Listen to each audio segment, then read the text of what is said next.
Well. What's up, everybody? What's up, pretty and pink Hey, over there y'all. on my right? How y'all doing? How y'all doing? Hey, people. Hey, people. I already know. Look, I'm going to give it a little bit because I'm always waiting It's on who's going to Wednesday. be here. Right. It's It is Wednesday, and Wednesday. I know y'all know Y'all already know. we on tonight. And we told y'all all day today. So no excuses, people. No excuses. I know YouTube takes a minute to notify everybody, but here we are, people. Okay, that's more like it. More like it. Appreciate you. Appreciate you. Well, hey, That's J J Rock, Rock. how you doing?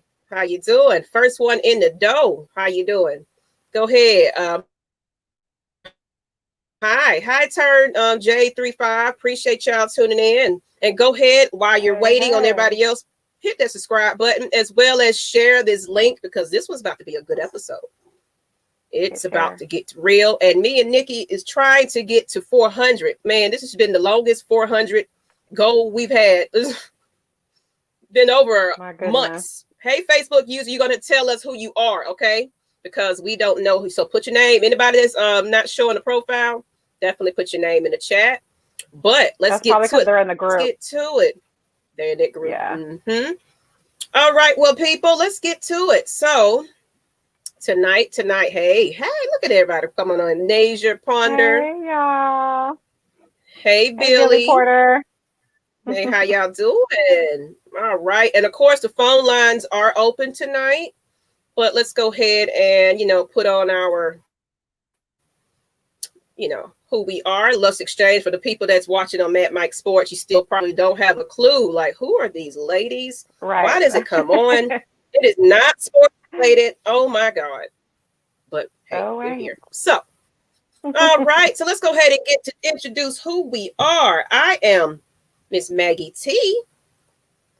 And I'm Nikki V. Hey, Nikki. I love that curly hair today. That is Hey, the thing. girl. Yeah, this is when I'm lazy. It I don't is feel like moving. messing It with is moving. Well, if it. that's lazy, I don't know what unlazy looks like then, because you always look together Okay, regardless. I'm lazy is And when I J straighten Rock it. said, That's when I'm lazy. Y'all looking okay, good okay, tonight. so it's the opposite. Right. uh, oh, what are your thoughts on, oh my God, that album? Have you listened? Love it. Mm-hmm. I love Yeah. it. I played it quite a few times. She kept it real on this one. Exactly. Some people kind of got mixed info, kind of taking the album from a.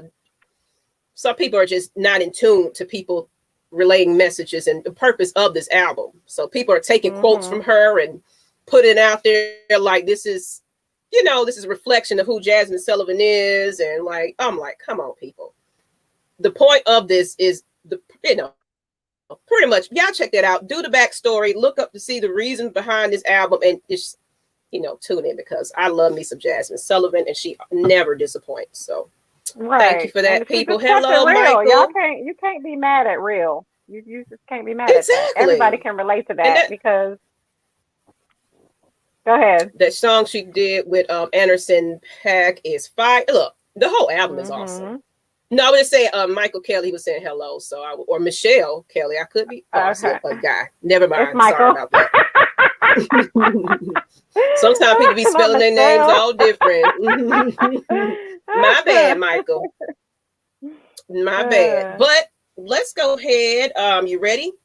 Let's go ahead and get into let's what we're do it. talking Antonio about Brown today. said no sound. No sound? That's what Antonio Brown just said.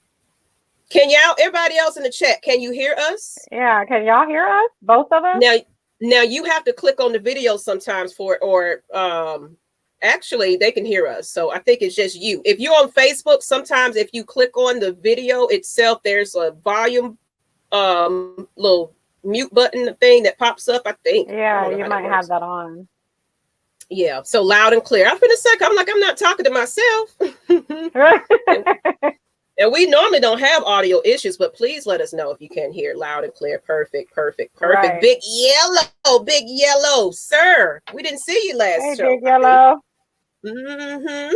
Well, we had a Saturday Ashley, show, hey, so you girl. probably didn't know. Ashley, sound is fine. Thank you, Brian.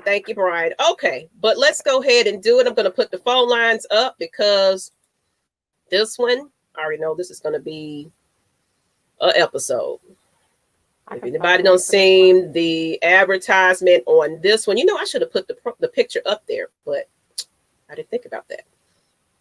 Would have been nice because, kind of give an idea of what we're talking about. But let's go ahead and get into it, people. If you don't know, now you know.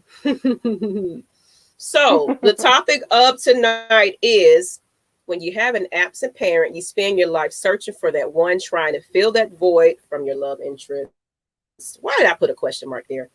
But anyway, that's how we doing it. I swear, hey, look at Mike. whatever. Hey, Mike.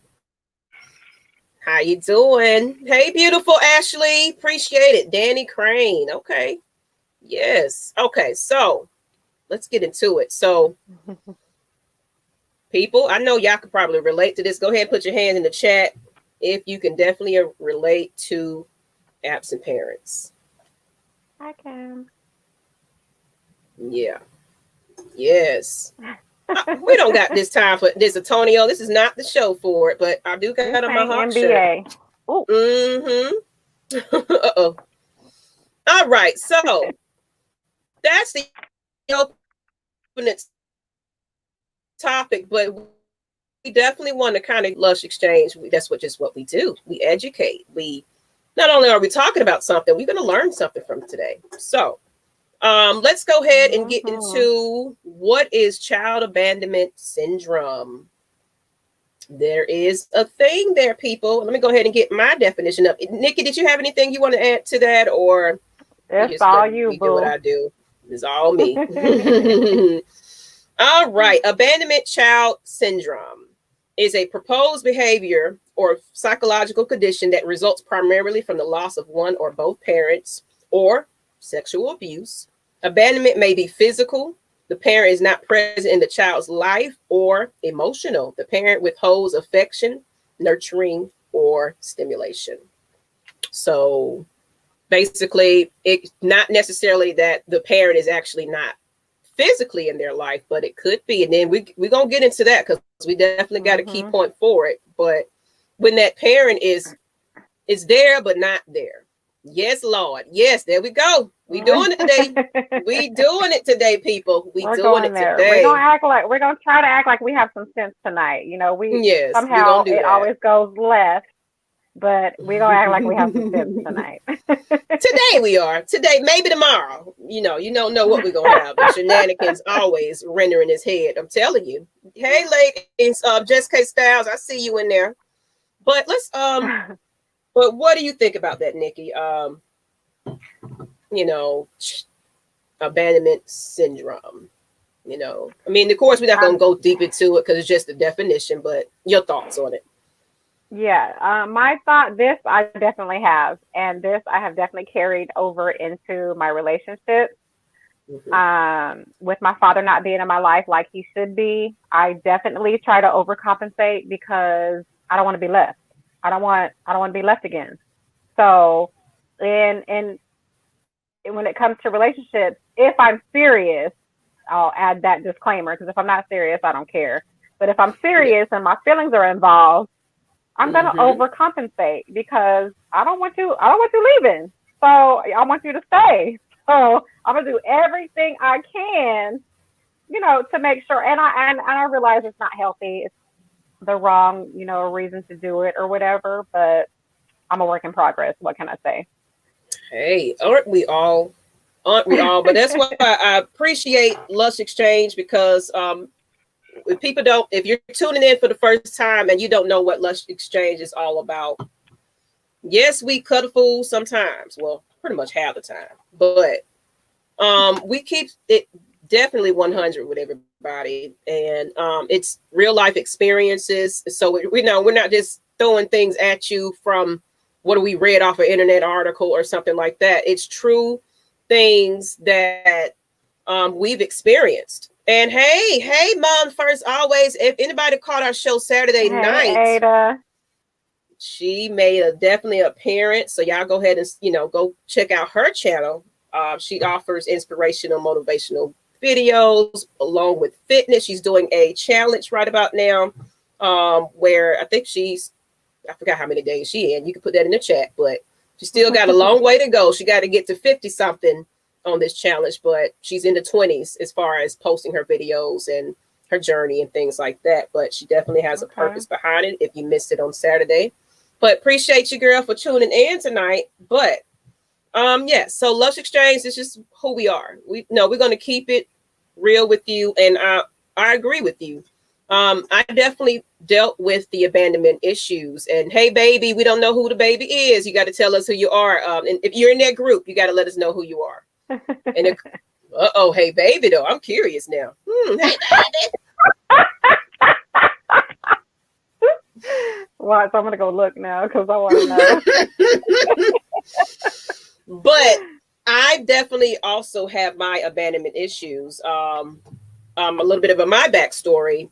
I, all my life, I've known one man, and that is my stepfather. Now, when I was growing up, I didn't know this was my stepfather. That was, of course, I don't call him stepfather, purposely, because that's my father. That's my dad, That's the person that's raised me from a toddler, pretty much. Even an infant, I believe.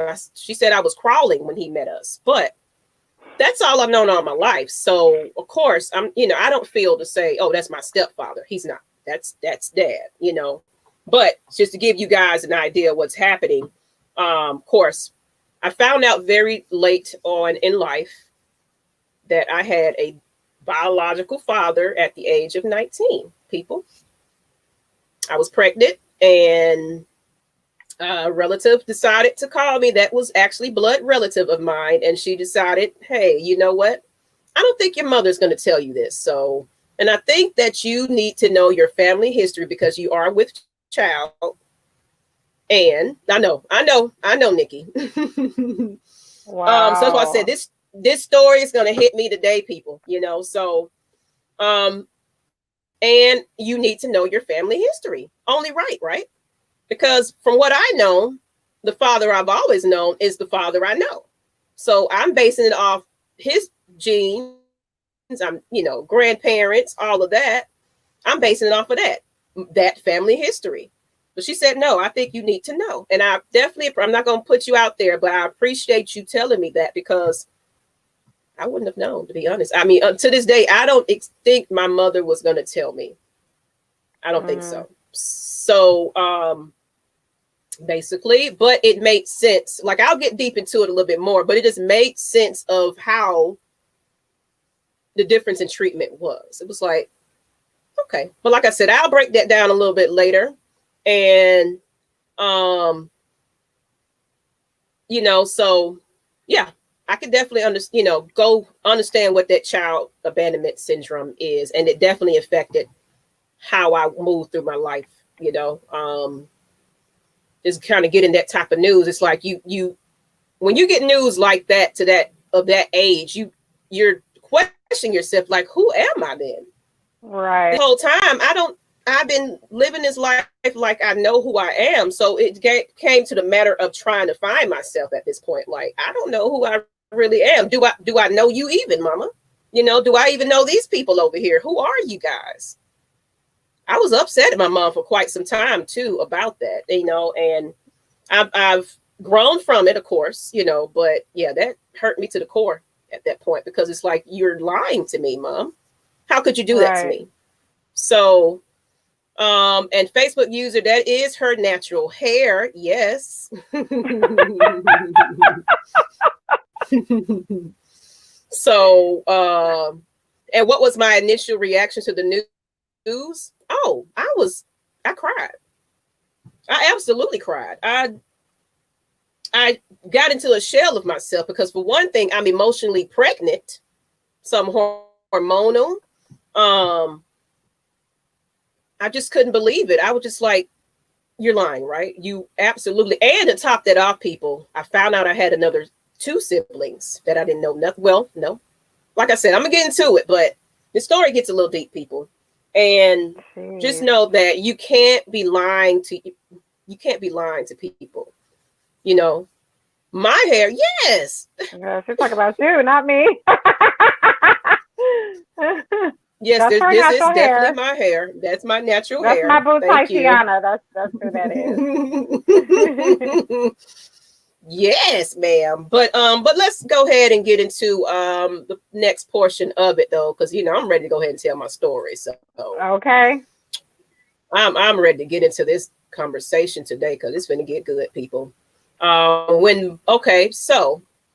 let's get into what is childhood abandonment syndrome. So basically, we talked about not having our biological fathers in our lives and things like that. Of course, I had a stepfather, but I'll get into that a little bit more about that relationship. But I experienced this right here when both parents are present, but one or both lack to show love the way you needed them to. So I know you can kind of relate to that, Nikki.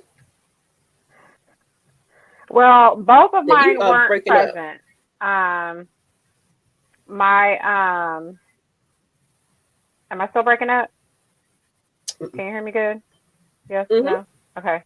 Both of mine weren't present. I spent pretty much my entire life with my father absent. Now, when we were younger, he would come over on the weekends because apparently he was still smashing my mom, but he just wasn't living, in the house with us. But once we got, a little bit older, probably around 10, he stopped coming around. So I don't know, they must have fell out for whatever reason. But I pretty much only saw him on holidays up until maybe 14, 15 when we moved to Tulsa. And then I never saw him after that. So for the majority of my life, when it really counted, my father was absent.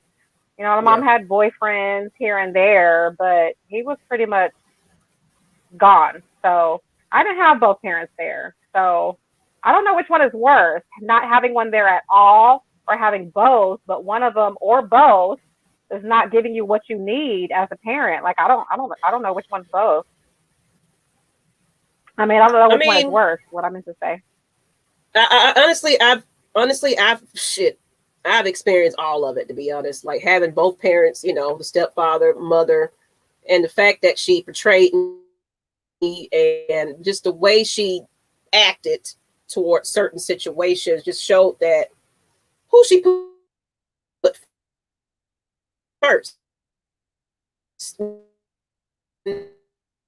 That's kind of how I felt about it, and I still have a little bit is I don't know, Nikki, something your screen is Nikki's kind of cut. But that's how I felt. Like so to this point where can you hear me? Uh-oh. In and out. You fine. Okay. Okay. I guess your signal is in and out today, Nikki. You normally don't have I went ahead and turned my Wi-Fi on. Usually I need to turn it off. This time I turned it on. So maybe that's what's acting janky. Okay. We apologize, people, with the technical difficulties. Yeah. I'm lagging up too. Oh, see, maybe it's not just me. Maybe so. So I turned my Wi-Fi on though. Okay. Just a bit. Thank you. Let me go ahead and Nikki, you tell a little bit of your story. I'll be right back. Okay, what are we talking about? Just the basically having a parent in your life that you that's but not still what you need. Mm-hmm. Okay. Yeah, so y'all, Lord. y'all are not gonna have me crying out here. You hear me? I didn't get any tissues. I didn't bring none with me. So yeah. But even when mine was around, he was only there to see my mom. Like he wasn't really present in me and my sister's lives. So that's probably why I go so hard when it comes to love now. And that's probably another reason why it takes me a lot to get to that point, to where my heart is involved. Because I already know once my heart is involved, I'm going to go super fucking hard. And, you know, it is what it is. But somebody asked, what's in that cup? TT, this is, y'all know I'm a Ciroc girl. So I'm drinking Ciroc and cranberry pineapple juice. What I'm drinking. But anyways, just J Rock. I got some out there. Well, call us. You see that number right there. There's no pin. All you got to do is call that number and then you'll connect with us. So if you want to say something that you don't want to type all the way out, give us a call. And ladies, y'all can call us too. Don't be shy. We really don't bite. We just keep it real on here. But Mom, first always, I'd rather have an absent parent than one who is psychologically and emotionally invisible. I think the same thing, Ada. I feel the same way. Like, I think it's worse to have both there, but one or both is not giving you what you need. So, I think that's worse. I agree with that. I'd rather you not know me, to be honest. Like, it's like out of sight, out of mind at this point. But at least if they're physically gone, reachable, and I just know that you're even in the same city, and and you just still choose to not even be, we don't have a connection, we don't have a bond like that. I'm going through things, I can't reach out to you and talk about it. You just unattached and all of that. Is this a little better, people? Is this a little better? Had any lags since you got back? Okay, I think I had forgot to plug something in, so I did that. So you know how it is with these internet connections and stuff like that. So we're sorry. Right? We apologize for the delay. But you were still talking. I didn't, because I kind of missed a little bit of it. Where you? No, I kind of came to a point. I was just agreeing with what Ada said. Like, it's worse to have both there, and one or both is not giving you what you need. I know Mike touched on that with his mother, but I think that's way worse. Like, at least with my dad, he's gone. Like you said, out of sight, out of mind, whatever. I'm just at the point where I'm giving up. But that was my situation a little bit. Like I said, I've kind of experienced all kinds of feelings, throughout my life. Before I knew that I had a different father, it was more of a, my stepfather was a heavy drinker early on. And of course, heavy drinkers, they behave certain ways. He's already an angry man already. So naturally, he's just even more angrier when he's drinking. And we have a caller. Do you want to hold that thought? We can hold that thought. We have a caller. Okay. Hey, caller. You already knew what I was going to say about that. Hey. How you doing? Good. How are you? Doing good. Hey, I'm wonderful. Like you said, I had both parents. Kind of piggyback off what Ada was saying. It's bad when not only the mother's supposed to be nurtured and all this type of stuff. My dad was an alcoholic. He was in drugs and things of that nature. So me personally, like I'm the second oldest, and I essentially had to raise my little brothers and sisters, and it was just, it contributed to, my anger as a child, because I couldn't really be a child. My mother was, she was standoffish. She was rough around the edges. She didn't tell me I love you. That was like nothing. I got absolutely nothing as far as like being a nurturing, a mother. She did the best she could, but when you haven't gotten that your entire life, it's hard to kind of be that for your child. So my dad, same way, he was standoffish, been through a lot of stuff mentally, and it kind of, added to a lot of issues that I had. So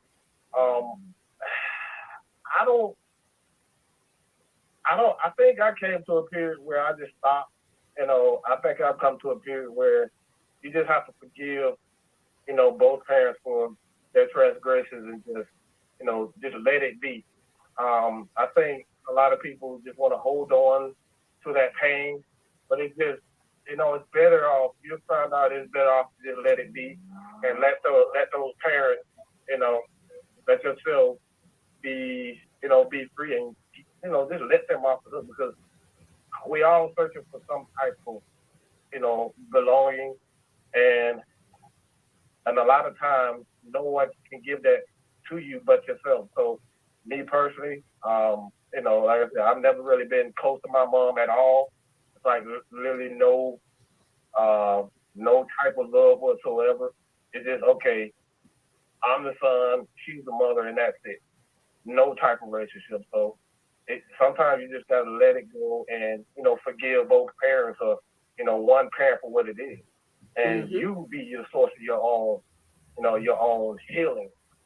So that's what I got to say. And like I said, man, y'all just keep killing with these topics, man. I love have these serious topics where people, can really let go of a lot of hurt and pain that they have built up. So y'all keep doing y'all thing. I love y'all, and that's all I got to say about that. We love you back. Thank you for calling. We knew you was gonna call in. I was like, I already know it. I was gonna bank on that. But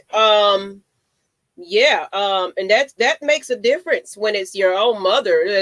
Males are taught to be strong and tough and all that, but they still need that nurturing from their mom. They still need that love and compassion, because not every day is going to be a good day even for a male. So right, I get that. I definitely get that. But my story is, appreciate you, son. Look at him. He's just taking care of me. I got maids and stuff in the house. But anyway, I'm just playing.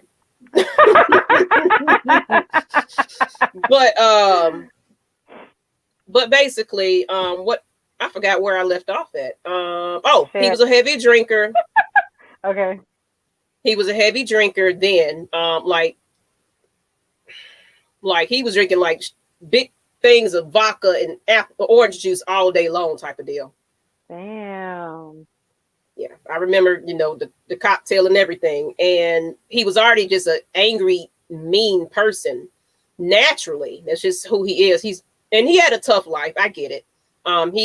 He's a mixed child, so he had the nice hair and very light tone, and he grew up in a very if anybody ever heard of Louisville, Georgia, it's kind of right outside of Augusta, but it's like a small little town. But it used to be the capital of Georgia at one point. And they had like the bell and everything. It's like a lot of history surrounding that town, but that was back in the slave trade days. So it's like a whole big bell, and it's like a slave post. It's like a whole big historic thing. They got pictures and everything that you can go take, and it's like a monument thing now. A lot of people don't know about this town, but so of course he's living in that town, so it's a bit more racism and things like that, and black people that, you're trying to be white, and of course he had an actual biological white father, so he had a complex with himself as far as identifying himself, and he had to defend himself, so he had to be tough. I get why he's upset and angry, but he started drinking to mask it. And with that being said, it affected how he treated us. And to me and my twin sister, just felt like it was a little bit more favoritism to in our opinion. But at that time, we didn't know why. And of course, I was a typical teenager, 13 years old. I was feeling myself a little bit. So I was doing stuff I shouldn't be doing, you know what I'm saying? But it just seemed like it was more of a, it just seemed like a little bit more abuse, if you will. I'm not going to get too deep into it, but my sister and my other sister and brother just wasn't getting that treatment. It was just, as much. They'll go out and get McDonald's, or they'll go out and get stuff. And it's just like, why is there the difference?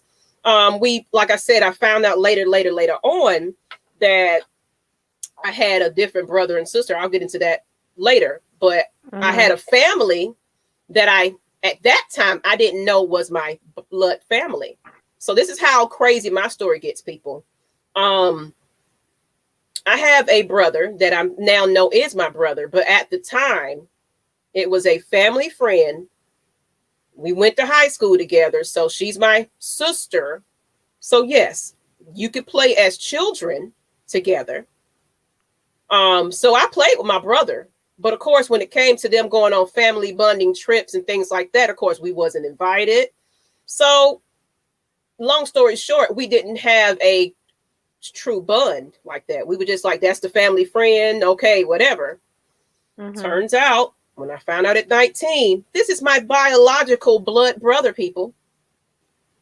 Wow. And to top that off, he had to live with that. My brother knew. But he was told not to tell us out of, we're trying to respect your mother's wishes. She just doesn't want you to know, to protect my stepfather, because he had his complex about it. He didn't want us to know. He didn't want us to know at all, period.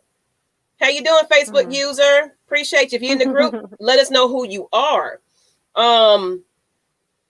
But yeah, so when I finally found out at 19, pregnant, emotional, hormonal, I found out, oh yeah, by the way, you know, your brother that your friend that you knew, that you played with all your life, oh, that's your blood brother. It makes sense because he's very fair tone. And, you know, like if you ever see my twin sister, she's really, really, really, really light.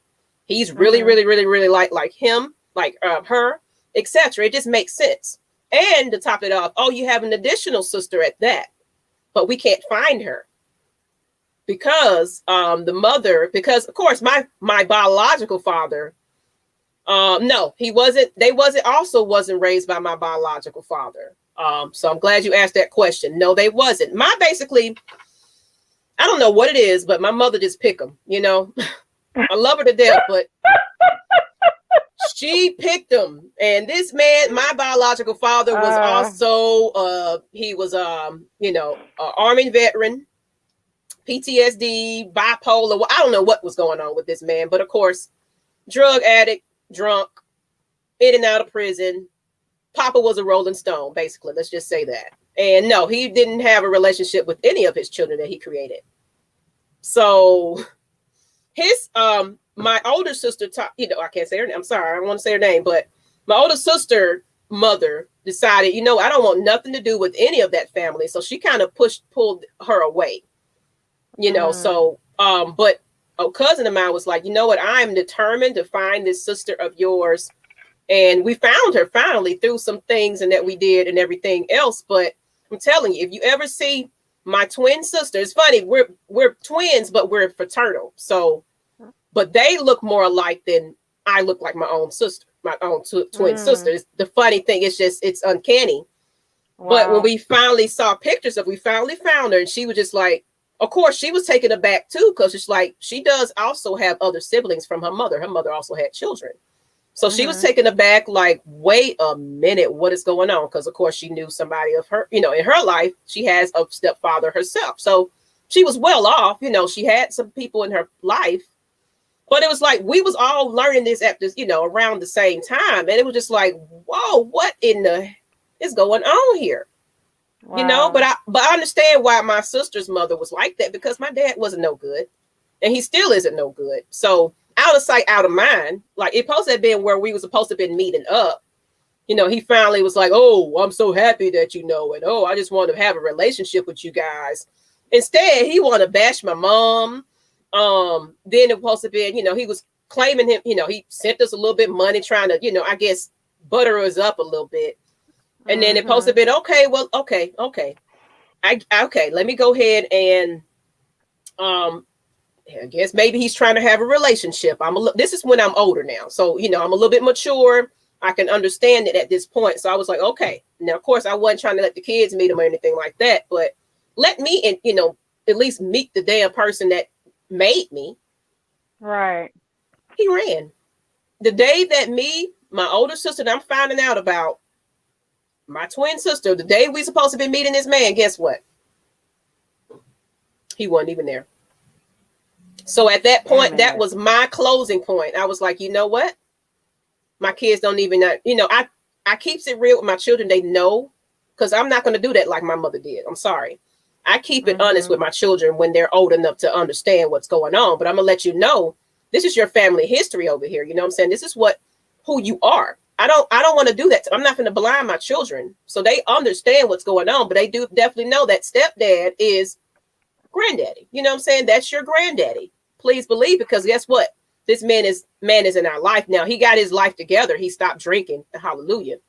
That's what I'm saying. So I don't knock him. Everybody got an addiction. Everybody got some issue with themselves. So he overcame that. He doesn't even pick up. If he drinks anything, it's like a wine cooler now. You know what I'm saying? Mm-hmm. Like he purposely stopped drinking heavy like that, you know, because it just fucked his life up a little bit. So like, I don't knock anybody, but as long as you stop what you're going to do, as far as any addiction, any issue that you have, please know when it's time to give that up, especially when you're hurting your family that you love, truly. So that's my story, people. I ain't going to get too. But I had to kind of vent and let that out just a little bit, people. But that's how it's who I am, pretty much. It's who I am. So I have my complexes about dating and abandonment issues. Like you said, Nikki, you don't want people to leave you.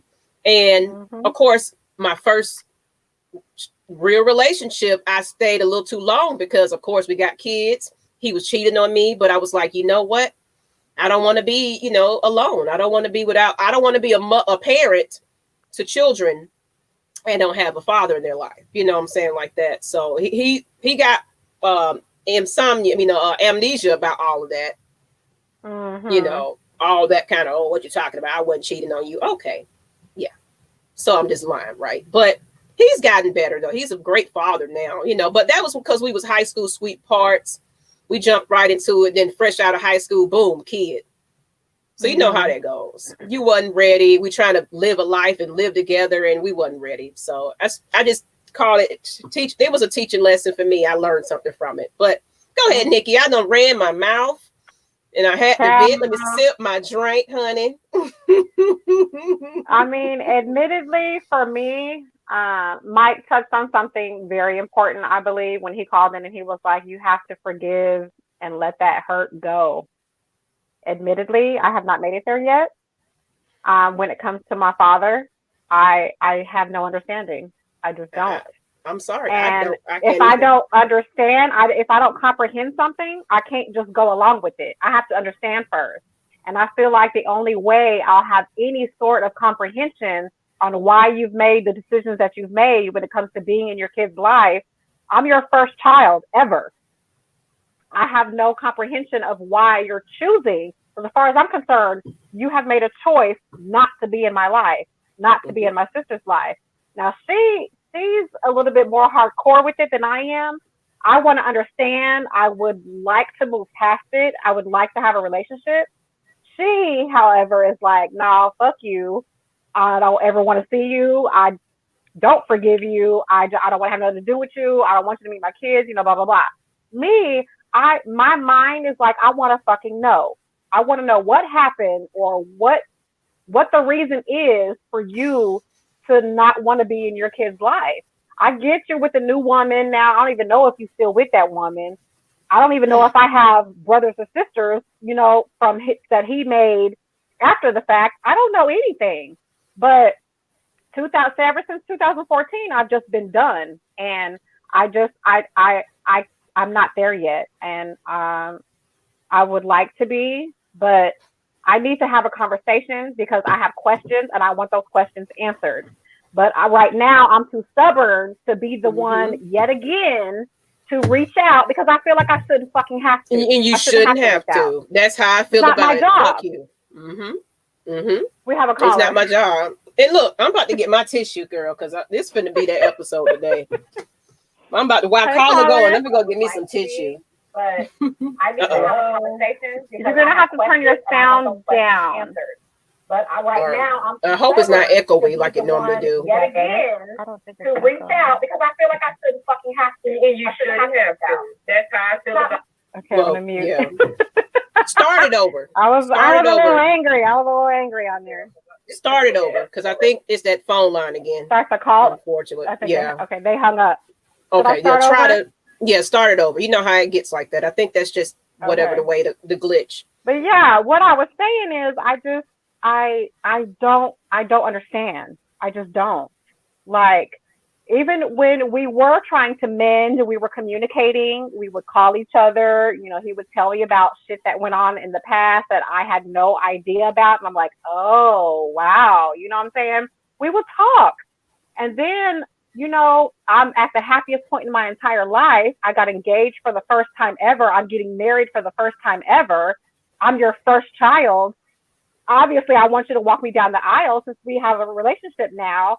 And for you to tell me 6 months in advance that you can't make it, that made me quit. I literally threw up my hands. I threw up everything. And I was like, you know what? I can't do this shit anymore. I cannot continue to disappoint myself by trying to have some sort of confidence in you to be the man that I need you to be in my life. Mm-hmm. So you telling me 6 months in advance you can't walk me down the aisle. You don't give me a reason why. You just tell me you can't.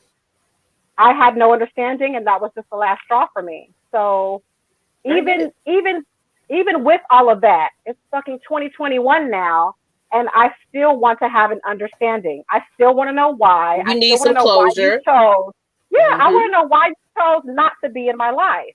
Like, who fucking does that? And I don't know.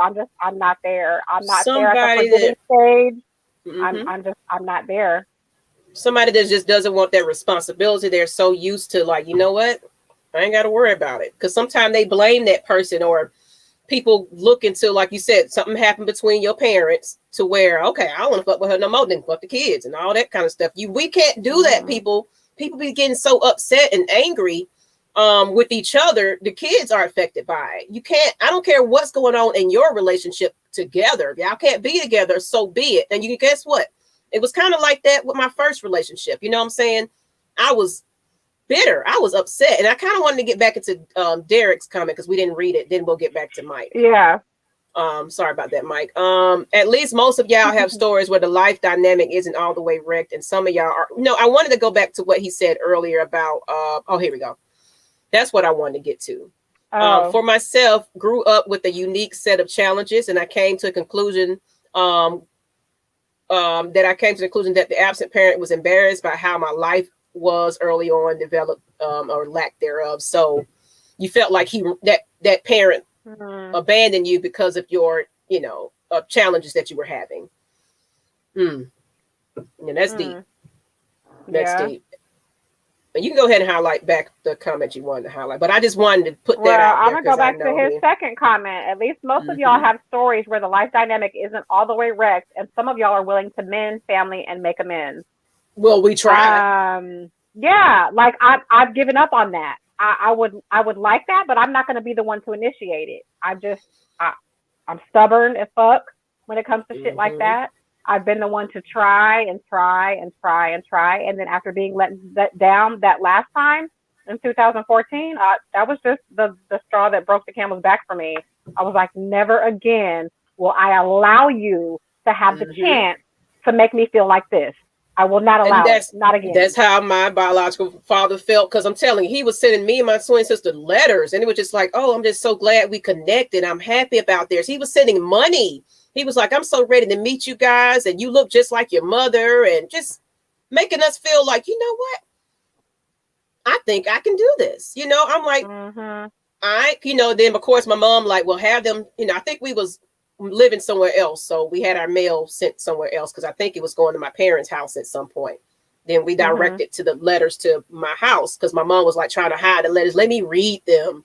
I'm like, this is my conversation with my father that you didn't tell me about. So I'm gonna say, I really had a very resentment towards her for a while, but she wanted to be involved and what's going on, what he's saying, and I'm like, that's none of your business right now.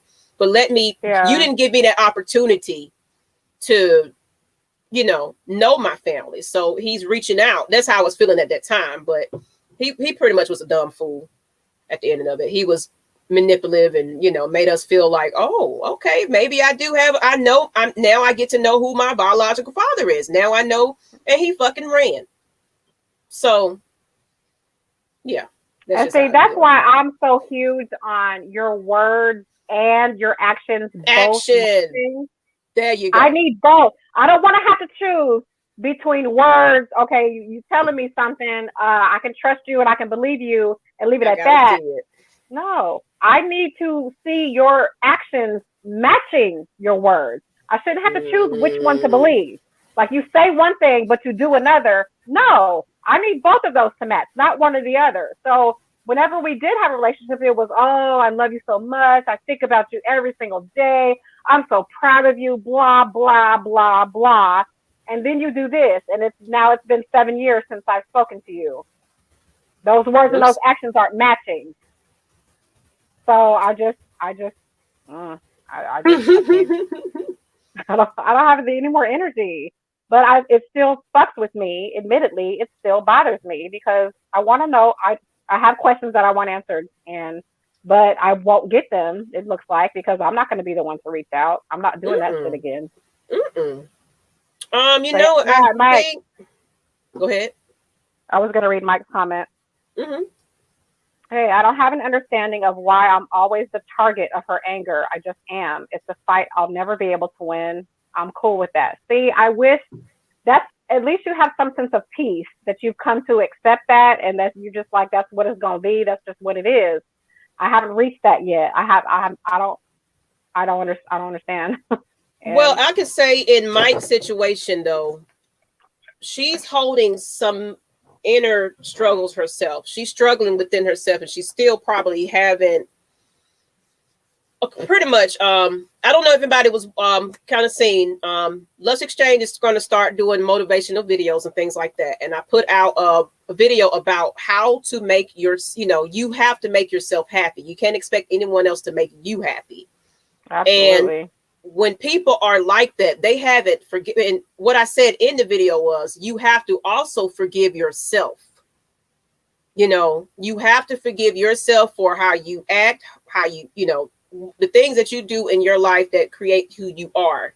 When it comes to anything, your behaviors, all your actions and everything like that.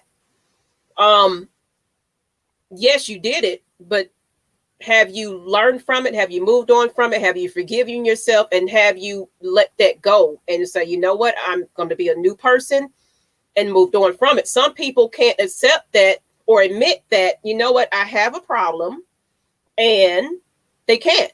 They'll mask it with drugs and alcohol. And it's like, fuck yeah, I don't know what I'm talking about, and be so angry at themselves, angry at everybody. They want to point fingers at anybody else, but pointing it back at themselves. I said, look in the mirror, pretty much. That's kind of, if anybody, I'll put the link in the chat, but I think that's something that I want to do moving forward. And just kind of give everybody a little bit motivation and things like that, because we need it. Yeah. And I need it, Okay. So me doing that will remind me to read my affirmations and things like that and bring it to you guys too. So kind of inspire you guys as well. Just want to, I want everybody to kind of learn, I want Lush Exchange to be that positive message that you get, each and every other day, watching our shows, from our posts, even if it's just on the Facebook page, just some type of motivational thing that you can get from this. Everybody just have their life challenges, and we just want to bring you guys realistic life experiences. And so this is the purpose of this show. So if you're new to this, please subscribe. Please share it out. You know what I'm saying? So, but what I wanted to get to is I guess now's the time to kind of bring up that quote a little bit. Then we'll get into our next topic, the picture. I hope he's watching. I was yapping and running my mouth, so the call is back up. If anybody, cool. It was a lady. I'm upset. It was a lady this time. So if you're listening still, please call us back. Please call in. Maybe we can get that worked out. But yeah. So I saw this post, and it was funny that I saw it today with our topic being what it was or being what it is. And he says, one of my Facebook friends, Danny Crane, posted, people who were raised on love view the world differently from people raised on survival. And I felt that to my core.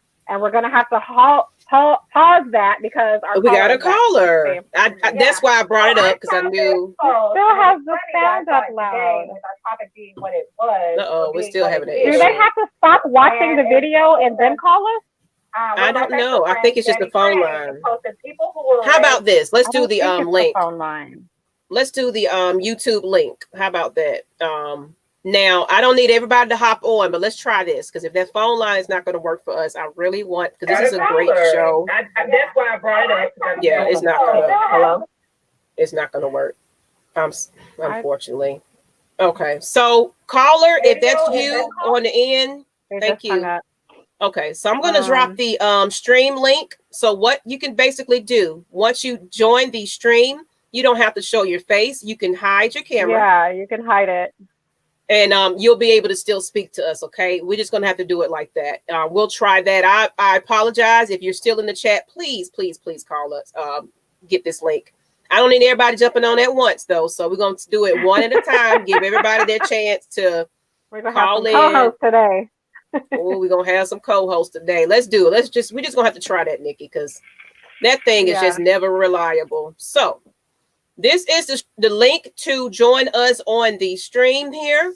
Like I said, we're going to do it one at a time. We're going to give everybody their chance to say what they got to say. You can just, it's going to show you how to set your computer, your mic and everything up before you jump on.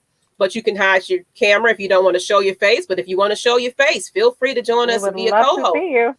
We would love to see some faces. Let's try that, because I think that's just going to have, we do it for AFN, so we're just going to have to do it for here, cuz until we can get more of a reliable phone line, because that thing just don't be one to act right at half the time. So we apologize, lady. If that's you, we need more women calling.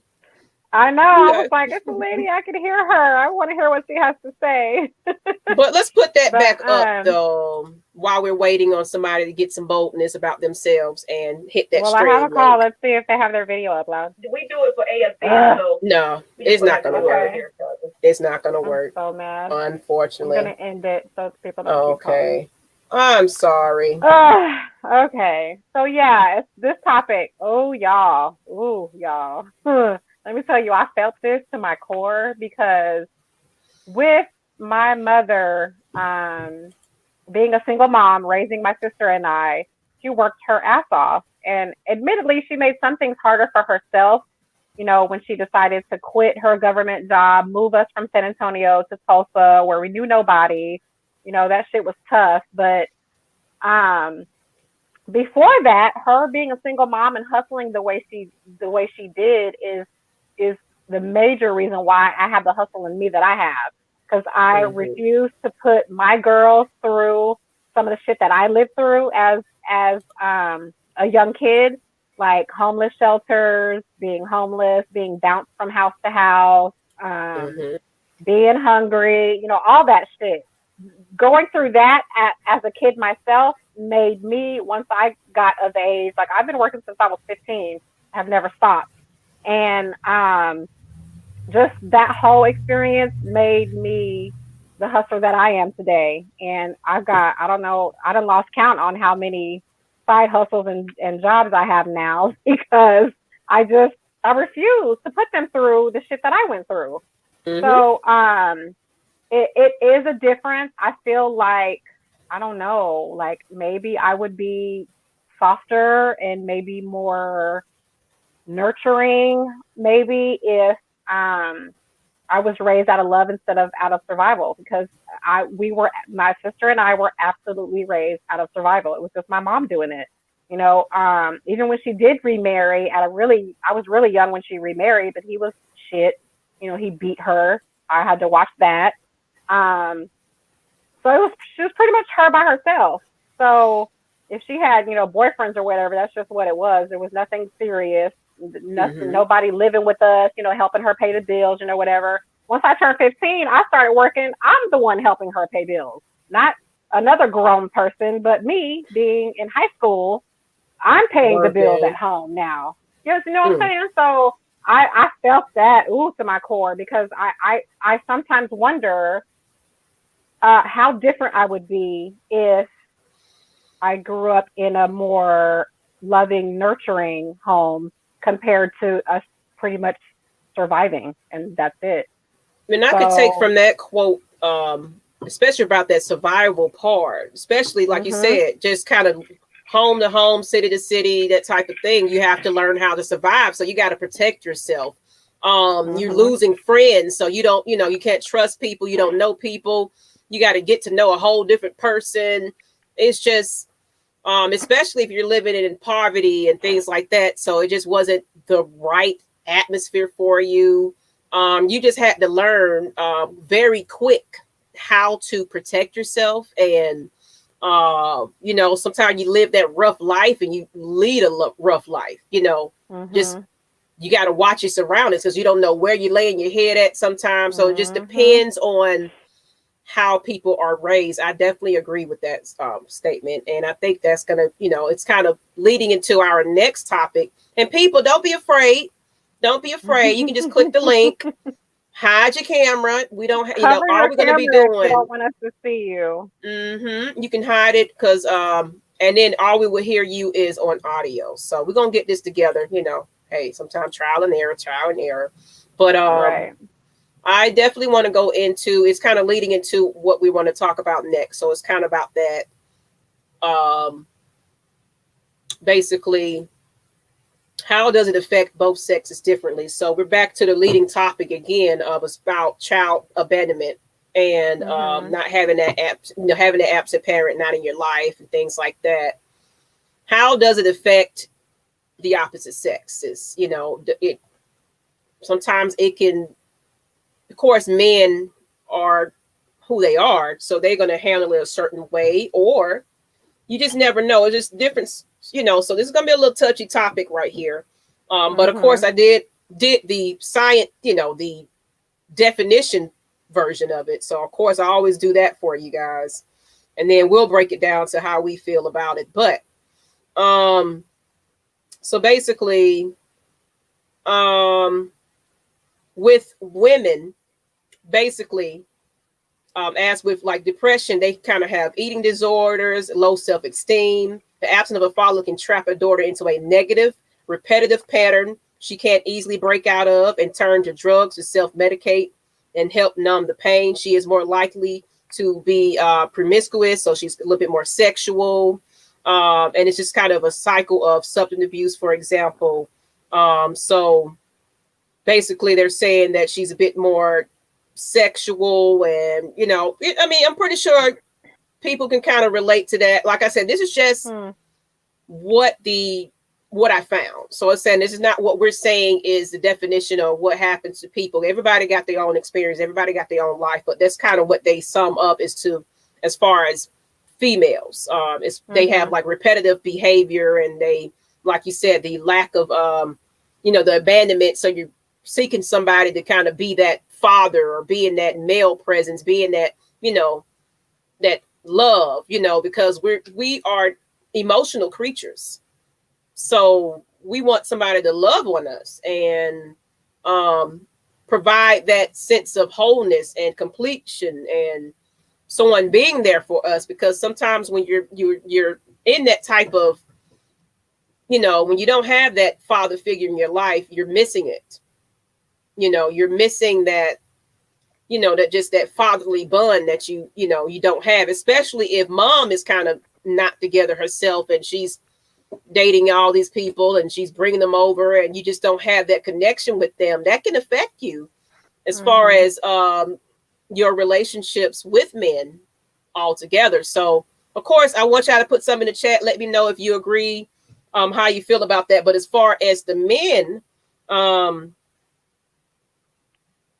I thought basically with the men, they're saying that can suffer longer lasting damage. They are more likely to end up in poverty or drop out of school, become, of course, addicted to drugs, have a child out of wedlock, or end up in prison. So that's kind of what they're summing up how the males are. They kind of end up in prison. They just kind of don't care about education. They just kind of live in the streets and like, you know, fuck my father, he wasn't there. Especially if mom is raising that child and he just never had that father present in his life as well. Because we can do everything we can do for a male women. And, you know, I know people get sensitive about that topic a lot, but when you don't have that, when they don't have that man that can tell him how to tie up a tie, you know what I'm saying? How to be a gentleman, how to groom himself, I can't tell you how to do that. You know what I'm saying? I can only, you know, research and figure it out, you know, or hopefully I got a male presence in my life that can kind of introduce him to that type of stuff. But when it comes to being a man, there's only very little that we can show him.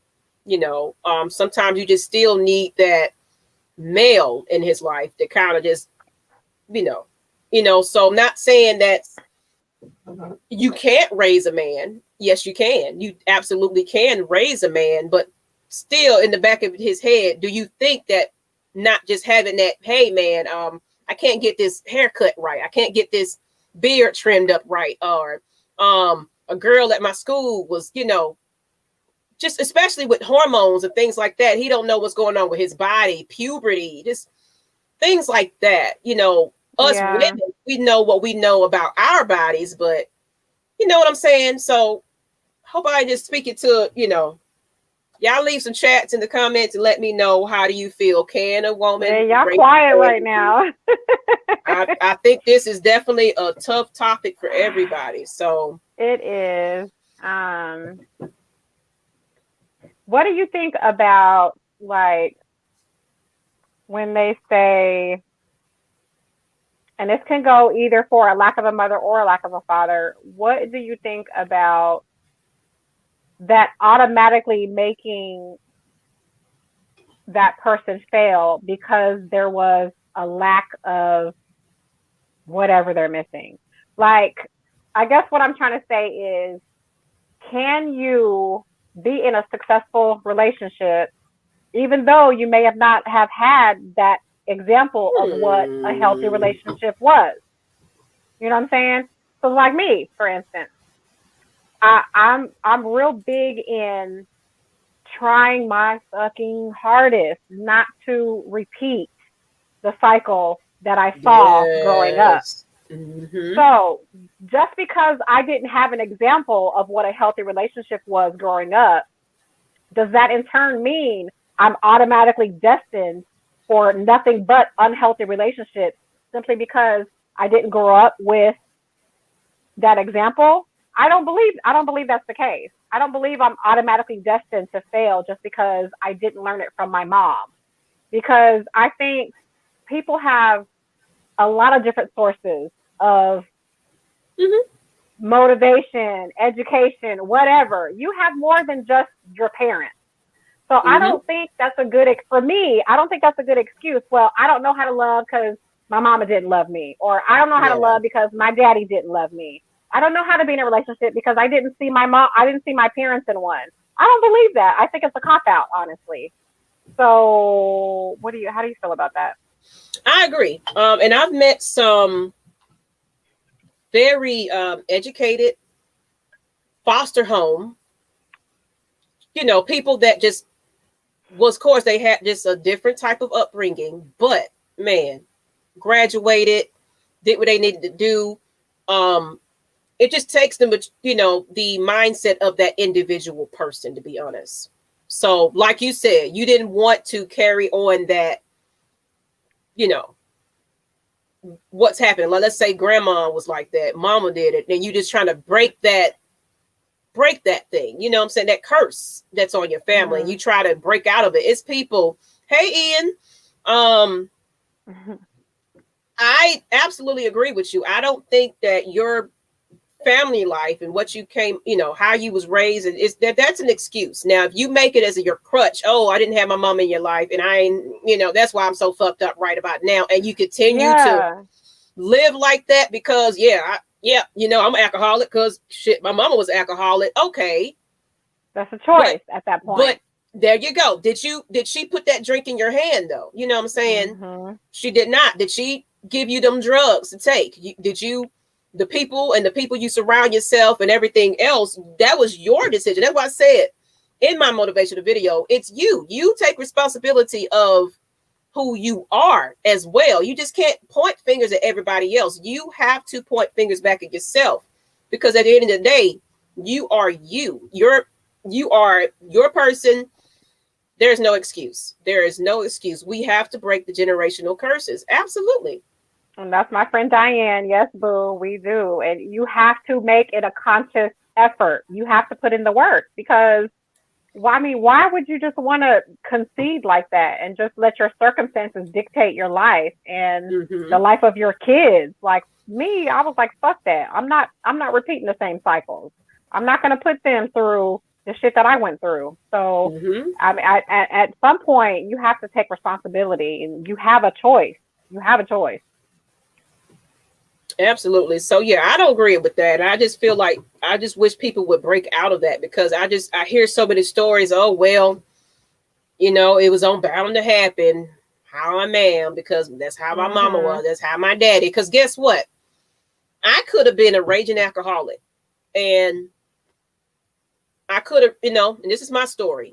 Basically, I used to kind of drink, and I think I've mentioned it before on the show before. I used to drink very heavy at some point, and to the point where I blacked out, and I was dealing with all of that childhood stuff and things like that. So of course I was masking it with alcohol. I was actually smoking cigarettes and everything else, and I was just, you know, you wouldn't believe it, but yeah, I had a tough time dealing with all of this. So I was just like, you know what, screw it, whatever, life is what it is. I'm just gonna live my life and don't care what anybody thinks about it. And I was doing reckless things, and I was behaving the way I shouldn't have behaved.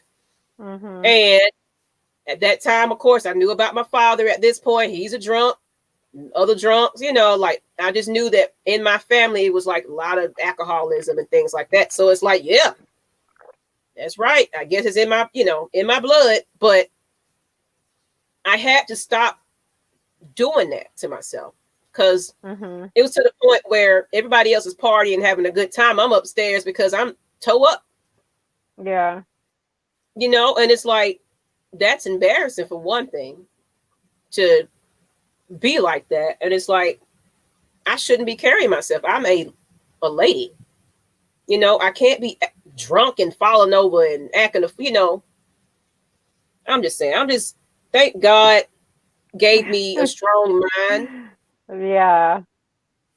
Definitely. And I see a comment here. I hope I could be in a relationship, even though I didn't have much to see or how to, I guess, to Annie, and I'll drop a bombshell. I was bullied about not having a father growing up alone, having other siblings on that other side. So yeah, you know, like family things at school and things like that. You ain't got your family there to, you know, you ain't got your dad there to be with you on your b-ball games and things like that. I understand it. Yeah. You said mom was a weed head, dad was, I'm sorry, we clicking on the same one. I'm gonna let you do. I be doing this. I get so in the habit of doing it, but dad was mom was a weed head. Dad was an addict altogether. I decided to not smoke or drink for years. I can understand it. Diane said, like, people should want to be better than Auntie them, right? Like, that's what I'm saying. Why would you just want to repeat the same bullshit that you saw before? Like, what? Stop it. You know, and yeah, that was me. But I was this was basically, I was dealing with being cheated on. At this time, I was fresh out of that relationship. I really wanted him to be in part of my life, and then I just couldn't let that go. Then it was like, you know what, forget it, because he was being reckless. And I finally was like, it just took that final moment for me. It was like, to be embarrassed, to realize, you know what, this is not it. But at the same time, I was just like, you know what, at this point, what's the purpose out of life? That was my attitude. Along with, I didn't know, you know, I didn't have a relationship with my biological father. I didn't have a relationship. I was mad at my mom. So I had a lot of shit going on in my personal life that I couldn't reach out to anybody and cry about it. I didn't know about depression and things like that. I didn't know about these resources that were out there. All I knew how to do is pick up a bottle and drink it and mask it. So, you know, and I definitely wasn't proud of those moments. You know, but I'm here to tell my story, because if that's you, you got to snap out of that, because it's not cute, especially being a female. It is not cute to behave like that. It's not cute. I'm telling you, I was in the clubs partying, acting like I ain't had no kids because my mom and them had the children. I was just living the life, honey. And That was the worst thing for them to do. But you know what? I think what it was slick was they saw that reckless behavior. They saw the path. And they was like, you know what? We're coming to get the kids for the summer because you're doing a little too much for us, and we want to make sure them babies are okay. We got somebody that's gonna join. But yay! But that's just how I feel. What's up, Mike? It only 80, but y'all ain't happy to see me. I just want to. We just want somebody to join us. It be like we be talking to ourselves. Yeah, that's what I was going to ask. Y'all mind if I think this is a very important episode. I say this every damn week. But this is some of your better topics. Man, y'all be hitting on some stuff. Oh my gosh. I don't even know where to start, to be honest. I really don't even know where to damn start. Testify, sir. Testify.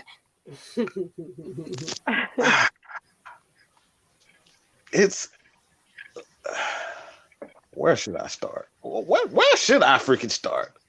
I don't know. What about coping mechanisms? How do you cope? For me, my sister swears to God that for me, my coping mechanism is suppression.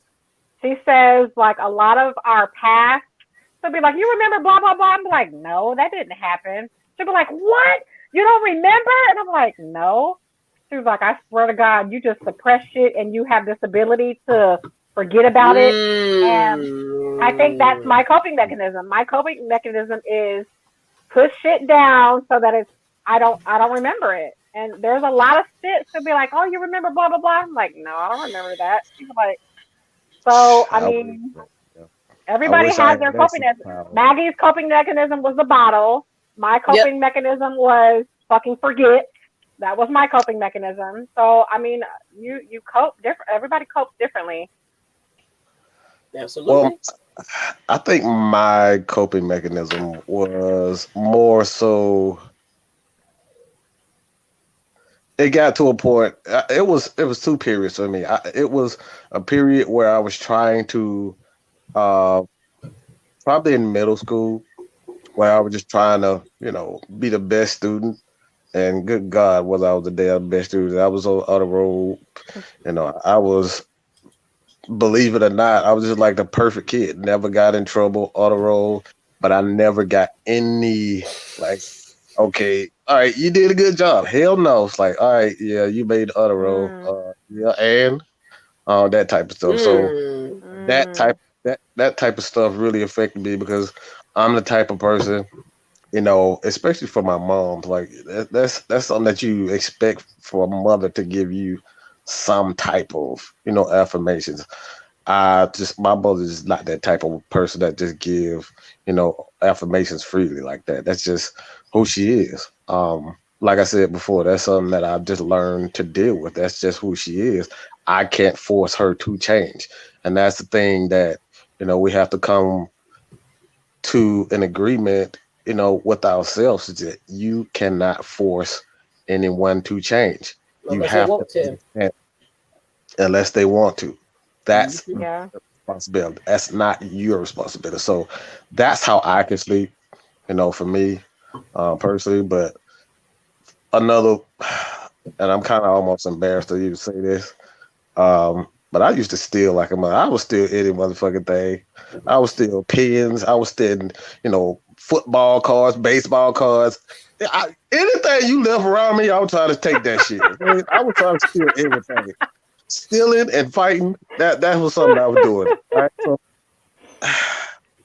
that was my period of time where I went to trying to cope with just, some type of attention. I think I was, seeking some type of attention, doing that type of stuff.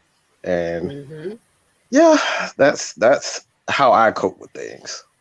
So Mike was a thief. Yeah, I was a damn thief. Mad Mike, huh? Makes sense. I was stealing anything. Don't leave shit around me.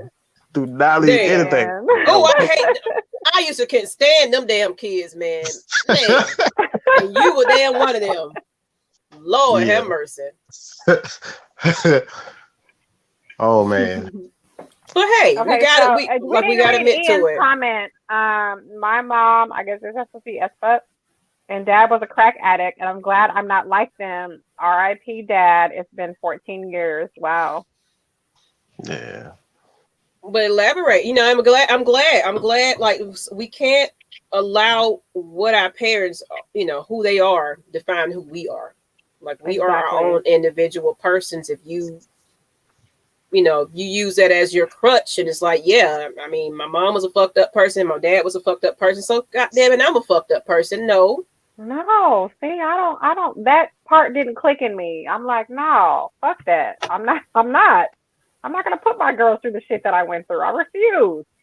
I think my complex was just more of, I didn't know how to handle my anxieties and issues. I was coping with it by myself, and I didn't know how to cope with it. Now that I'm a lot older and I know how to research, because this is before I was dealing with that, before it was heavy on social media and internet and Google and all that kind of stuff. I'm telling my age, but Facebook wasn't even really a thing. Facebook, I think Facebook was like a college thing at that time. So it wasn't even like a, hey, Facebook, can I ask you a question type of shit. It wasn't that. It was still Yahoo Messenger. It was still that type of stuff. So, phone chat line. Like, get on 04, 05, 06. Yeah, so you know what I'm talking about. So it wasn't that time where I can just go, okay, Google, tell me Sirius or whatever, So none of that. None of that. I didn't have all that. So I was dealing with that. And of course I was still mad at my mom. So I didn't have that relationship with. And guess what? I just said something that this lady don't said something on my phone. You said her name. She said, how can I help you? Yeah, she said, what do you need, ma'am? So that's just too much going on right there. But yeah, that's the time I didn't have all those resources and things like that. You still had to go to a library to find this type of stuff. So, if you don't know nobody and everybody else fucked up and drug addicts and drinkers around you, that's all you fucking know. So it's like, yeah, I'm gonna go party and act a fool and do this and do that. AOL dial-up was the struggle. Boy, don't let nobody call. Don't let nobody call when you're trying to get that sound that is.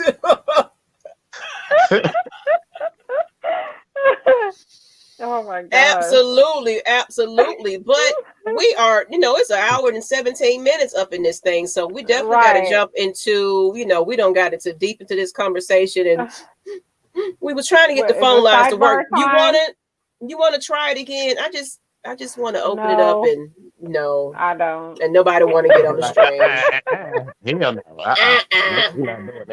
All right, so let's go ahead and get to the sidebar. We're gonna go ahead and wrap this up just a little bit, but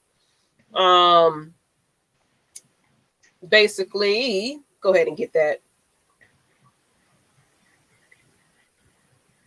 And Mike, thank you for telling your story as well. I appreciate you joining us. You are always more than welcome till everybody get used to wanting to be a part of this. But why aren't marriages lasting like our grandparents' generation? Pretty much. So that's kind of a sidebar. It's always off topic. Speaking of grandparents, so my grandparents were married ever since I knew them. And ever since they passed, they were still married. So that is one relationship I can say that was a marriage. It stayed a marriage. And no matter how insufferable my grandma was, my grandpa honored her as his wife. He stayed with her regardless of how miserable she was. And that's just what it is. So, but nowadays, like you go through one difficulty and that shit is over.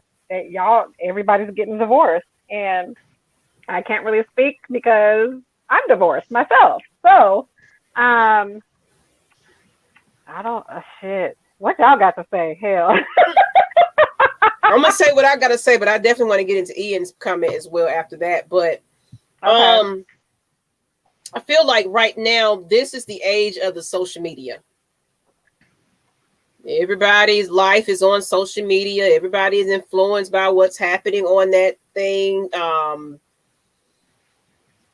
They want to live a life through Facebook. They want to live a life through Twitter and Instagram and everything else. And it's just it's a bit more influence. Like people now can just DM you, and hey, what's going on, ma'am? And it's like, you know what? Okay, cheat, Yeah. Back when it was, the structure was, it was a bit more, the father was the breadwinner. He took care of the family. He had to, he was the protector. He was all of this. And this is back when they was, factories and all that type of stuff. They was doing like work. So, they would go and have the day. The mama took care of the house, make sure the kids was taken care of. She made sure it was a bit more catering at that time. She made sure dinner was done when he got home, it was just a bit more, because that's kind of how my aunties and, people are. They stick together, and it's just this thing about, oh yeah, we've been together 20 years. We've been together 30 years, 40 years. It's like a honor to be still married to your husband. Now, are they happy? That's the question. But because my granddaddy was definitely a drunk, and he wasn't the best. From what I heard from stories, grandma was pulling him out of women's houses, but guess what? They stayed married though. It's like you don't fuck. I don't care what you're doing. We're gonna still be married though, sir. So like you said, miserable or not, we still stuck it out. I'm out of houses, dang. Look, that's why a lot of my cousins and stuff like that, my male cousins, I be like, you got that granddaddy syndrome. That's what you got. That's what you got. But we ain't gonna get into that. But yeah, he was, nowadays, you piss somebody off, I want a divorce. I'm not gonna live like this. Fuck this.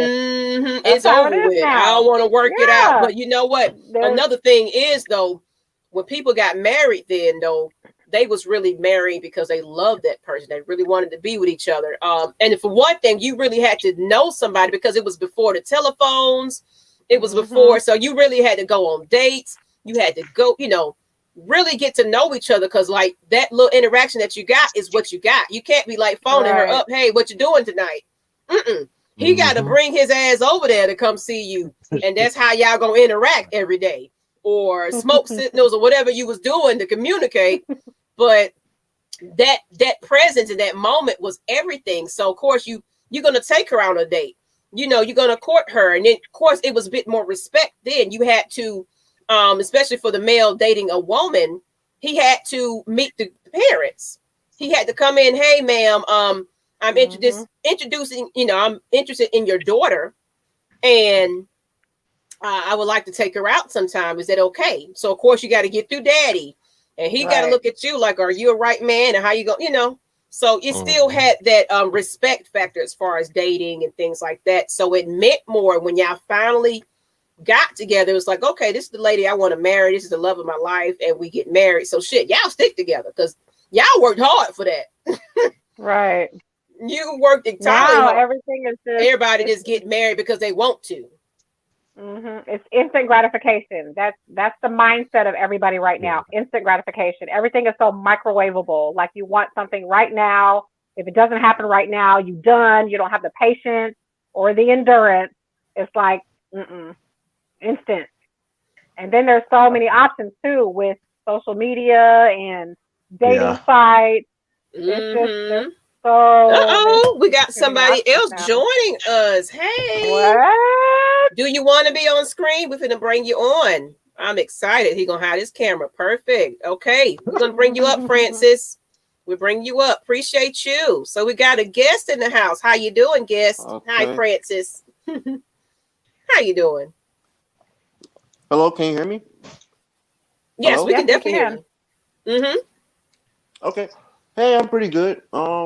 I just wanted to add a few thoughts on the sidebar topic. Okay. Yeah, like I said earlier in the comments, I think, wait, what was the topic again? I'm sorry, I forgot. basically about why doesn't marriages of this day last like it was back when it was your grandparents and things like that. Yeah. Okay. Yeah, so I think like a lot of people lack standards and morals these days. And I think it goes back to what Miss Maggie said earlier concerning social media. And I think that like especially like with a lot of young people in my age group, like there's a lot of promotion of like these toxic values. I don't know where they really originated from.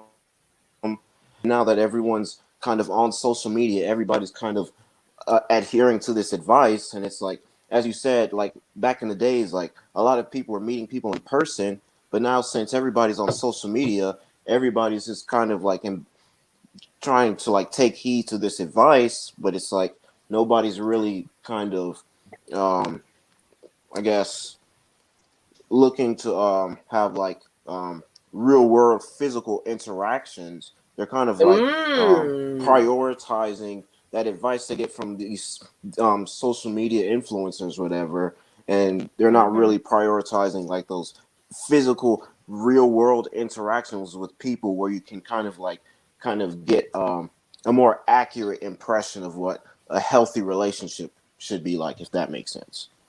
It definitely makes a lot of sense. They really taking advice of somebody that might not be married or might be, you know, I'm a relationship expert. Okay, did you go to school for this? You know.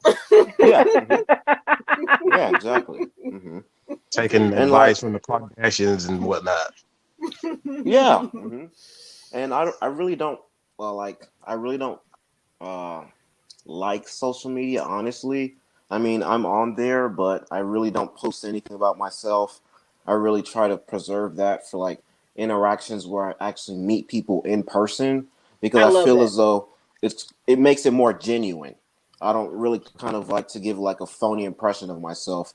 Whereas when I'm in person, like speaking to you, that's when you can kind of get the impression that I'm not sharing myself with people who I don't even know, who I probably won't even meet over the course of my life, but I'm sharing it with you because you're here right now, and I kind of have some vibe with you that's making me comfortable sharing my information with you. I get it. I love it. You know, and I get it because, you know, like I said, this is the social media age where we don't pick up a phone no more. We're texting. Exactly. Hey, how's it life? You know what? We're dating through texting. Like we don't pick up a phone and actually have a physical, you know, actual verbal conversation where it's like I'm hearing your voice, you're hearing my voice, because messages get mixed and see the truth. Yeah, that's another messages get mixed up in text and everything. You know, the tone be off, and you don't, you know, you might be not trying to, you know, your message, like we saw something in the chat about the way in the group that we was in about how you can misconstrue even a emoji. Like, what are you saying? You're mad at me? Yeah. I need to go back to that post. I need to remember because I got a lot to say on that post. But anyways, you can misconstrue tone over text easily. It's not hard to do at all. Especially while you're typing, while you those in all caps, you're yelling at me like, no, I was just I pressed my keyboard. I didn't mean to. So I like what you said, because we got to get back to the days of actually picking up a freaking phone and talking to somebody, actually meeting up. Well, of course, with COVID, we can't do all that now. We restricted, but actually meeting up face to face and going out and getting to know each other. Now it's social media. It's, let me FaceTime you and let me see what you look like. Here's a picture, right? You know, here it is. Like, let me see you in person so I can actually touch you physically, you know, in the flesh. Like, hey, sir. You know, so I get it. I get why some people just stay away from social media. So I love it. I love it. That's what I'm saying. I was hoping somebody get on with us. I didn't want to just be. I know. Okay, so check this comment out. This is from Salid. So people felt that there was more to fight for back then. Families, homes, stability, etc. was sacred and something to fight for. Today, people feel like everything is replaceable. It's replaceable. So they don't fight as hard. Opportunity. I think that's another. There's so much more, especially for women these days, and I think a huge part in why marriages last so long, because back in even the 80s, it was difficult for women to be able to provide for themselves, so they had to stay with men that weren't necessarily good for them, and they allowed certain things to happen to them. For instance, I know several women in my family that have been with guys that have been abusive, and the only reason why they stayed is simply like they didn't have anything until they actually found someone that could take care of them. They stayed. They stayed. They got hit. They got cheated on, and it's just nowadays there's so much more opportunity with social media, with social media for sure, but it's job opportunities for women. Like women don't have to take anything from us. They don't have to take any crap from us now. Like they can take care of their own. They can take care of themselves. Like I don't need you, Nick. I don't need you. I don't need you. I got my own job. I got my own job. Chunk up the deuce real quick. Oh, you all want to That's ask right? All completely right. true. Deuces. Shit. All right. Exactly. We're not depending on you guys no more. We know how to own our own businesses now, honey. So, but So yes, people don't have you patience wanted to as go well. You wanted to go back to Ian's comment. So he said, my mom was messed up and dad, they knew I had autism when I was little and they didn't do anything about it. Now I'm older now and autism made things a living hell, honestly. What do y'all have to say about that? Oh yeah, that's going back. If you didn't watch the earlier show, let's just going back to about the absent parents and things like that, or the parent in your life that just didn't show you that nurture and wasn't supportive. You couldn't go to them. So I take that as, because I have an autistic son.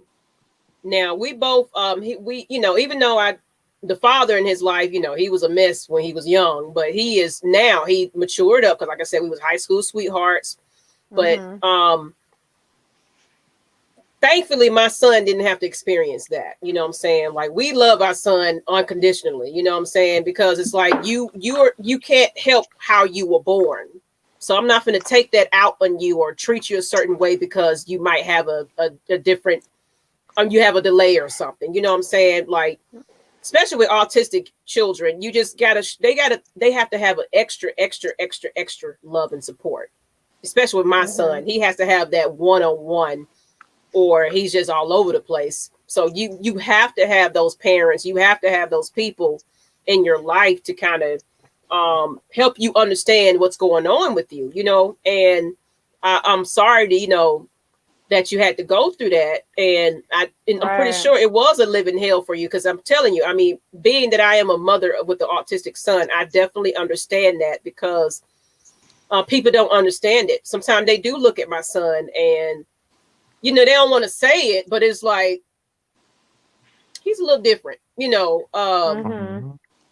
has his quirks and things that he do. Like my son, he's actually nonverbal, but we sign language with him. Okay. So, and he's 14 years old now. So this is just going to have to be with him,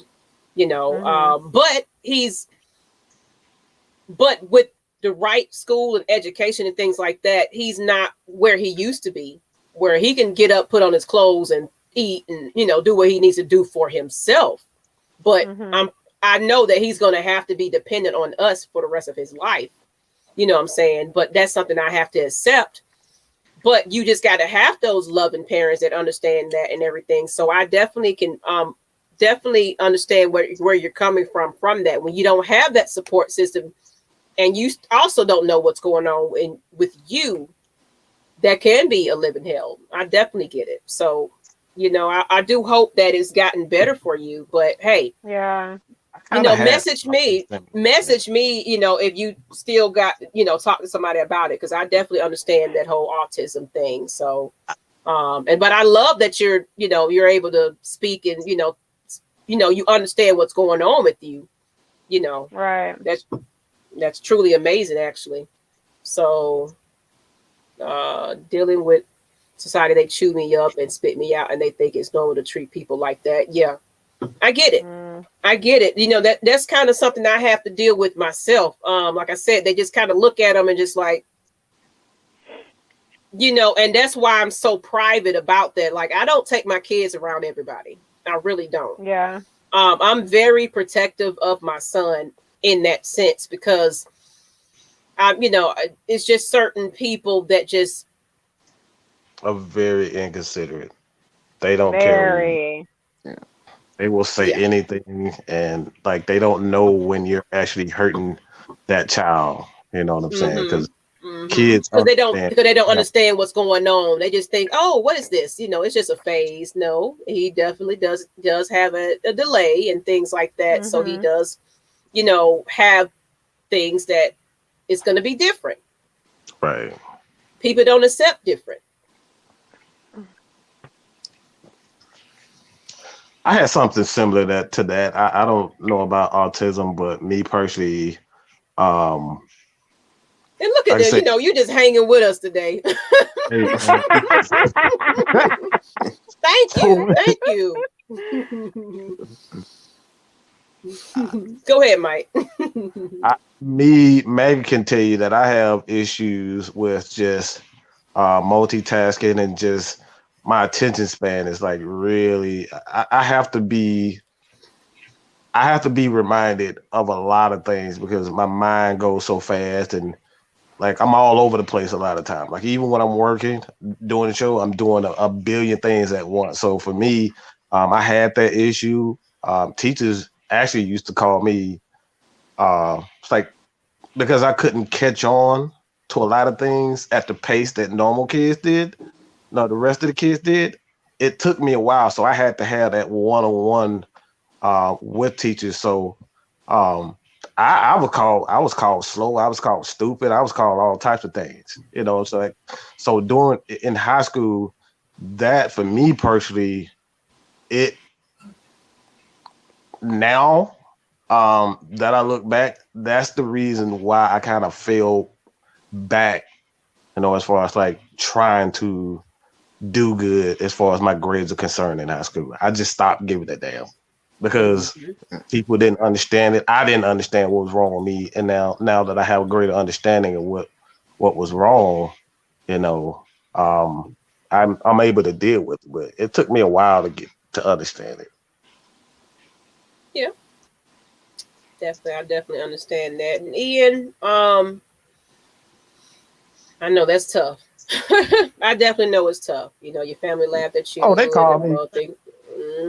Oh, I'm Ian. You ain't alone, man. They think I'm nuts, man. All right, they call me Mad Mike for a reason. Everybody think something is definitely wrong with me. All right, so trust me, I've been called everything. I've been bullied. I done bullied people. Look, I've been called everything. You good, bro? I promise you, you be good. But I guess if you want to add anything, I guess we're gonna go ahead and probably wrap this up pretty soon. But if you want to add anything to it, you can talk about just the marriage thing, or you can go back into the original topic about abandoned families. Anything else you want to add to it?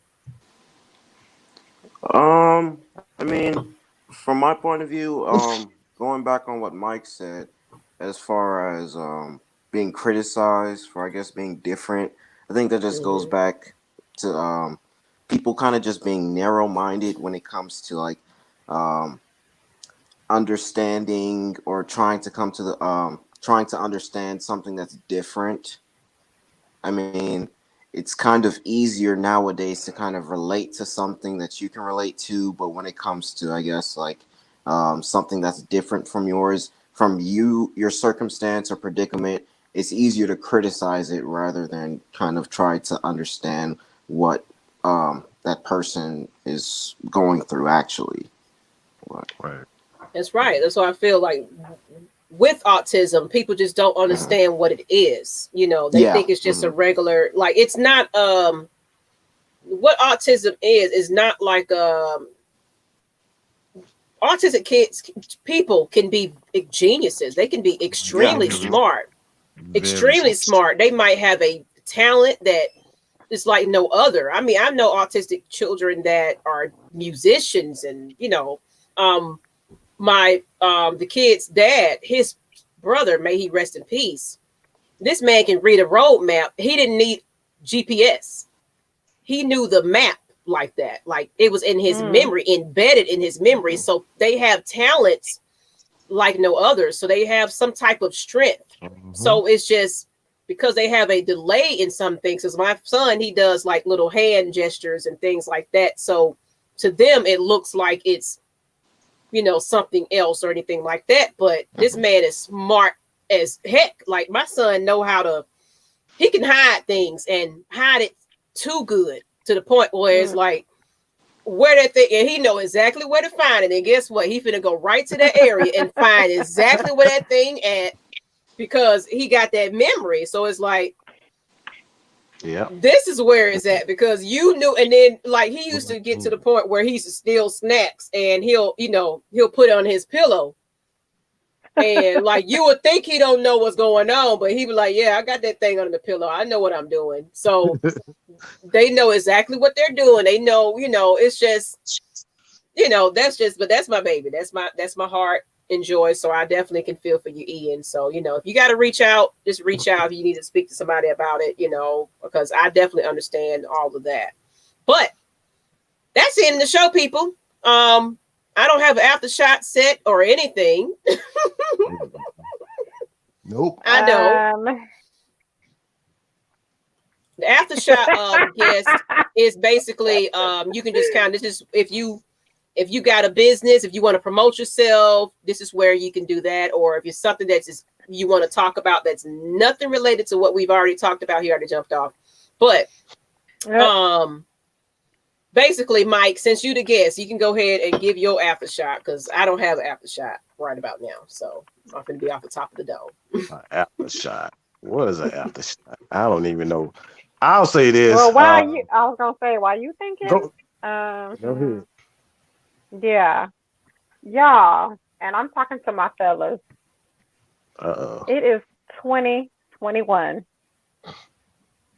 Can you please explain to me why you feel it's appropriate for your first interaction with a chick on social media is for you to send a dick pic and then a selfie on top of that? It's 2021. Like, enough is enough. Why do you think that's an appropriate introduction?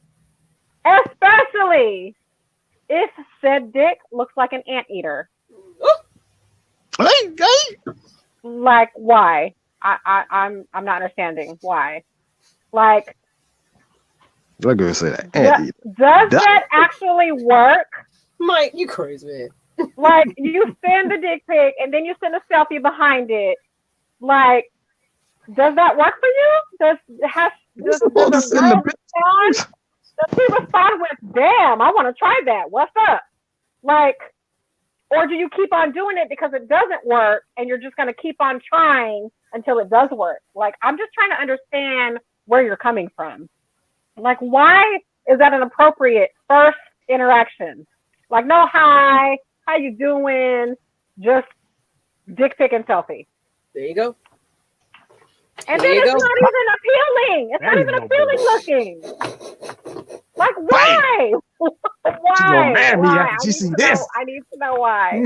I need to know why you feel that's appropriate. And I need to know, has it worked out for you? And that's why you're doing it. Or it hasn't worked and you're just going to like say, fuck it, I'm going to keep on doing this until it does work. Like, which one is it? It's got to be one or the other. Why? Mike, you're a guy. Come on. I need some freaking answers. Look, I may be a guy, but I ain't never did no shit like that. I'm gonna show you my face. I'm gonna smile. I'm gonna smile in the picture, and then I'm gonna say, "Hey, do you mind? Do you mind if I show you a little something?" That's how That's how I do it. I don't send it first and then say, "Hey, guess what? This is what my face look like." Like, no. Like, no greeting, no nothing, just bam, dick, and it looks like an anteater. Here's a selfie to follow up this horrible dick pic. Like, maybe I'll change my mind because there's a selfie after it. No, and you're gonna get blocked after I'm done with this show. The fuck? I don't get that. I That's just my don't. aftershock. Hey, Well, Stop it. That's my Stop it. aftershock. Stop. do not do that, Stop. people. Do not do that. Mike, you got aftershock?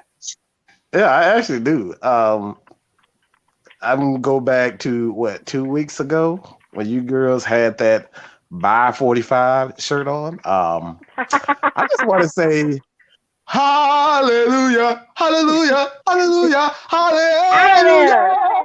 He's out of there. He's out of there. Not only out of there, but it's 2 times. He's the only mother freaker that has been, what, 2 times? Impeached 2 times?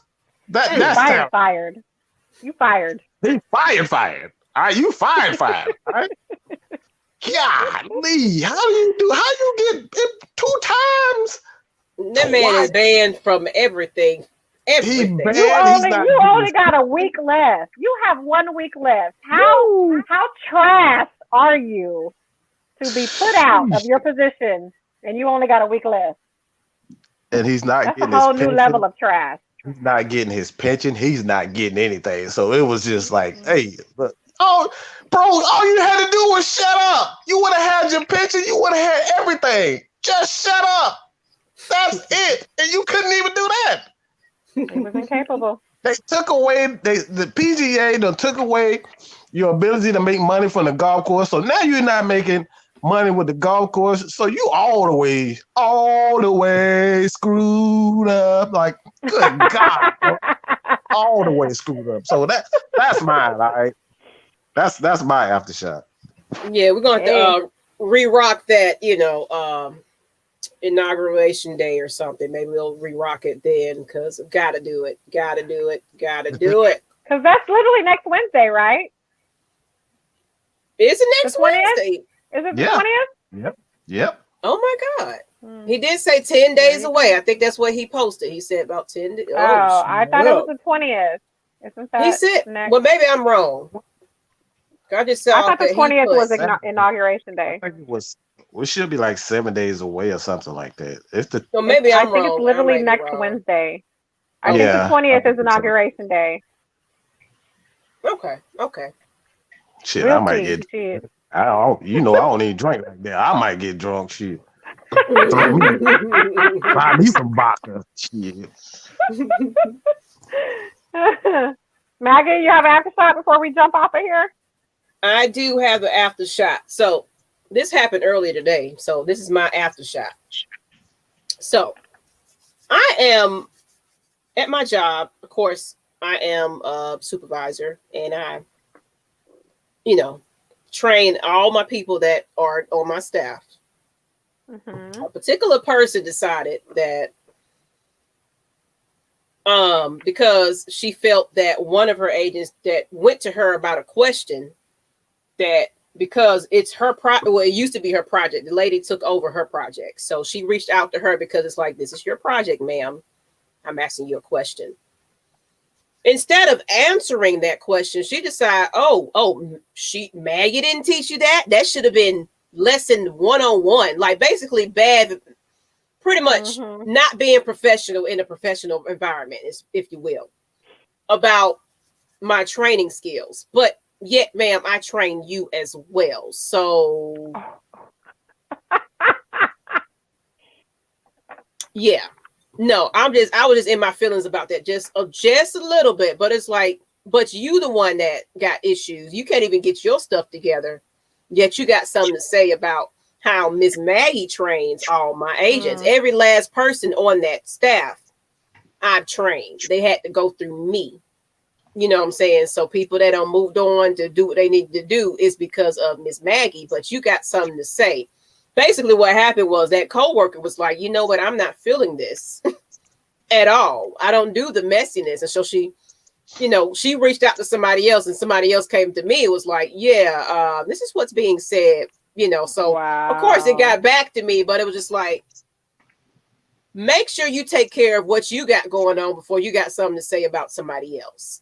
That's just, right. I just thought that funny. because she can don't deal get her with stuff together. I'm like, I can say she asked me questions still about stuff that she should know since day one. But Maggie didn't teach you that. I'm just noticing that you guys might not know what's going on. No, ma'am. She came to you because you are the person that used to be on this thing. So she's asking you because you are experienced in that. Answer the question. All that extra stuff. Stop being messy, people. In 2021, people are still on that messy stuff. Mhm. Just let it be. Just let it be. I'm just gonna sip my drink. That's it. Hey, Hey, you know what they I'm say? If you don't have haters, then you're doing something wrong. So there you go. I'm just saying. if she can deal with me, if she can deal with me and pretty much be my representative and stop me from being so impulsive, Miss Maggie is doing a damn good job. All right, I'll fight anybody that say that she ain't doing her damn job. If she can deal with me, she's doing a goddamn good job. I'm just saying. That's just what I'm saying. I just had to put that out there because you don't come for me, boo boo. Don't do that. Don't try me Unless like I that. send for your ass. Thank you. All right. Well, on that note, I just had to There you get that go. out there.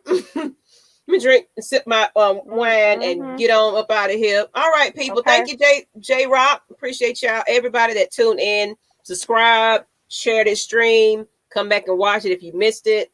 We appreciate you guys. Until the next time. Oh, and Ian. No, who was it? Who was Yeah, that it was came Ian. on? Francis. Francis. Yes. Appreciate you, Francis, for joining us today. Yes. Appreciate you, sir. All right, people. Until the next time, we out. Peace. I'm saying it like I'm recording a video, y'all. Yeah.